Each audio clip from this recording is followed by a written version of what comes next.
Hello' guys, এতিয়া আমাৰ মানে আজি ভাত বনাই থাকোঁতে এই ৰাতিখন গেছ খতম হৈ গ'ল ৰুমত। এতিয়া ৰুমৰ বাহিৰত বিচাৰি আছোঁ, খৰি বিচাৰি আছোঁ। এই কেইডালমান বাঁহত জাং পালোঁ আৰু বাকী চাদডাল লৈ যাওঁ। চব য'তকৈ পাইছোঁ সেনেকৈ অলপ মিলাই লৈ যায় আছোঁ। সোনকালে ভাত বনাব লাগিব। ৰুমত ফাটি আনি কৰি মাছটো দিগদাৰ। কি নাই কৰিলা ফাটাই নহ'ল কি এলা কাৰবা বাকাৰা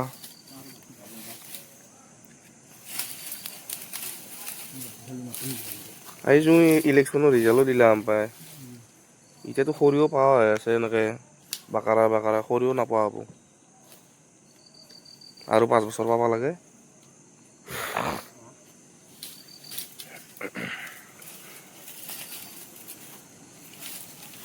এই সৰু চুৰিখন এখন লৈ আহিব লাগিছিল নেকি?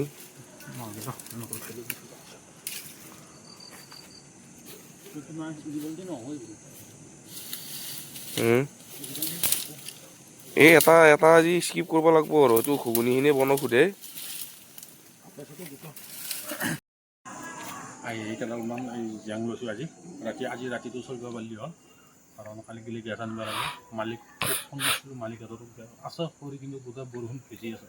এতিয়া খৰিকেইটা লৈ যাওঁ ৰুমত গেলি। চলো নিয়েগা কেনেকৈ এইটো কেনেকৈ নিয়েগা ভাঙিব লাগিব এটাই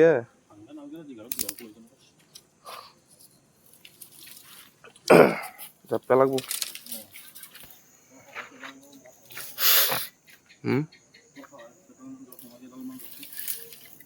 বাহিৰত খানাটোৰ আয়োজন কৰিছোঁ, সেইটো চেজলে কৰি আনিছোঁ, জ্বলাও আজি।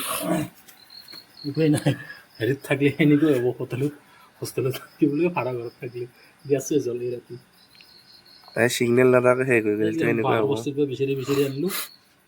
এই হাতীটোৰ নিচিনা বুঢ়া বুঢ়ীৰ নিচিনা বাঘৰ বস্তিত খৰি বিচাৰিব যোৱাৰ নিচিনা আজি আমাৰ লাইফত এনেকৈ আছে। গেছৰ যিহে দাম এতিয়া সুধিলোঁ, কালি কিলো পাম 3000 মান লাগব বুলি কৈছে।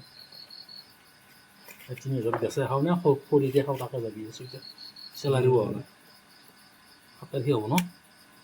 হ'ব লাগে 7 তাৰিখে হ'ব লাগে বাৰু চেলাৰী। 3000 টকা চিলিণ্ডাৰটো আনি পেলাই লাষ্টত আৰু সেই কি কৰি থাকিব লাগিব, গোটেই বইল দালি খাই দিব লাগিল। বেলেগ ভাল বস্তু কিনি এনেকৈ খাবই নোৱাৰিম না।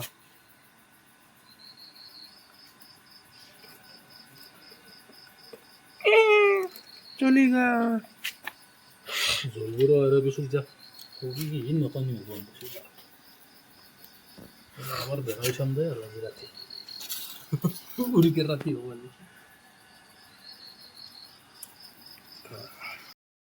এতিয়া আমি কুকাৰটো বহাইছোঁ, গোটাই দিছোঁ আলু দালি দিয়া নাই, আলু মটৰ ভোলৰ কাৰণে ভোলৰ চব্জি, ভোল চোল য'তো যি আছে গোটাই একেলগে দিছোঁ।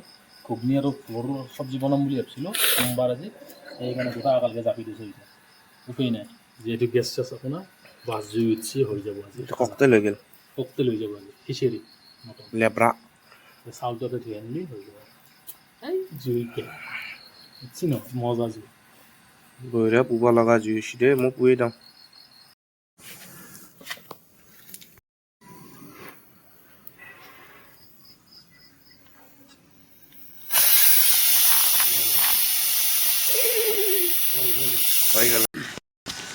এতিয়া মানে গেছটো যিহেতু চেজ হ'ল, এতিয়া খৰিত বনাই আছোঁ। এনেকৈ উপায় নাই, এনেকৈ বনাই খাব লাগিব। বাহিৰতে ধুই কৰি দিলোঁ আৰু আজি জুইটোৰে খৰি এতিয়া খৰি দি হয়নে নহয়, এইকেইডাল জেঙে দি হয়নে নহয় ভাত আঞ্জা সেনেহেঁত চাব লাগিব। লাষ্ট টাইম কিবাকৈ হ'লেই হ'ল আৰু বাছ আমাৰ ভাতটো হৈ গ'ল। এতিয়া আমি চব্জিটো বনাম, মানে চব্জিটো গোটাই ঘুগনি হৈ যাব, খিচিৰি নিচিনাকৈ বনাই দিম। এনেই বহুত কষ্ট হৈ যায়, ইমান কষ্ট কৰি পেলাই আজিৰ দিনটো থিয় হৈ গ'ল। সেই ৰাকেশৰ মালটোৰ লগত মাল পেলাই দেখা গৈছে। আমি এই দিলোঁ খৰিত বনোৱা প্ৰেক্টিচটো কমছিল অলপ। আগতেতো ঘৰত খৰিতে বনাইছিলোঁ, উপায় না। অঁ, চুলীয়াতকৈ খৰিতে ভাল হয় না খানা। গাইছে ইয়াতে ভোলে চোলে গোটাই দিয়া গৈছে একেলগে, দেখছেনে? ভোল মটৰ চটৰ গোটাই আৰু একেলগে বনাই দিছোঁ। কি হয় গম নাপাওঁ, এখন চব্জি হয় নে কি হয়। টেষ্ট হ'ব কিন্তু আমাৰ মজা টেষ্ট হ'ব। একেলগে 2 দিনৰ কাৰণে বনাইছোঁ। 2 দিনৰ কাৰণে বনাইছোঁ কাৰণ কালিও যিহেতু আৰু কালিও দিনতে খাব লাগিব কাৰণ দিনত নহয় ৰাতিয়ে বনাম আৰু এটা আকৌ কালি গেছ নাপাওঁ। গাইছ চব্জিটো অৱস্থা আৰু লাষ্ট কিবাকে হলদা খৰিতে হৈ গ'ল। ফুল আছে, মটৰ আছে, আলু আছে, কাবলি বুট আছে, চব লাবৰা বনাই দিছোঁ কেলা। এতিয়া এনেকুৱা এইটো হ'ল আমাৰ জুতি ৰুমত থকা জুতি ভাড়া ঘৰত কাম কৰা জুতি কেলা।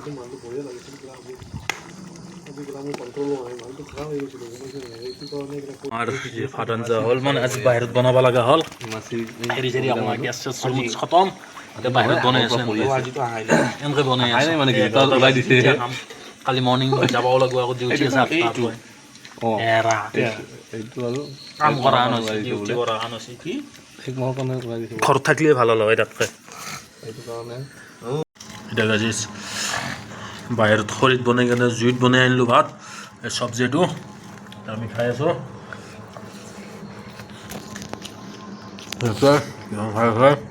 আৰু কালি কাৰণে দিনত বেলেগ জেগাত খাব লাগিব বেলেগ লগৰ ৰুমত বাকী ৰাতি আকৌ 6 কেজি দিব লাগিব আৰু গেছটো নানাক গুড নাইট টেষ্টি হৈছে ঠিকে আছে না ধুনীয়া আছে আৰু এনেও খৰিত ভালে হয় জোলৰো হ'ব লাগে good night everyone bye bye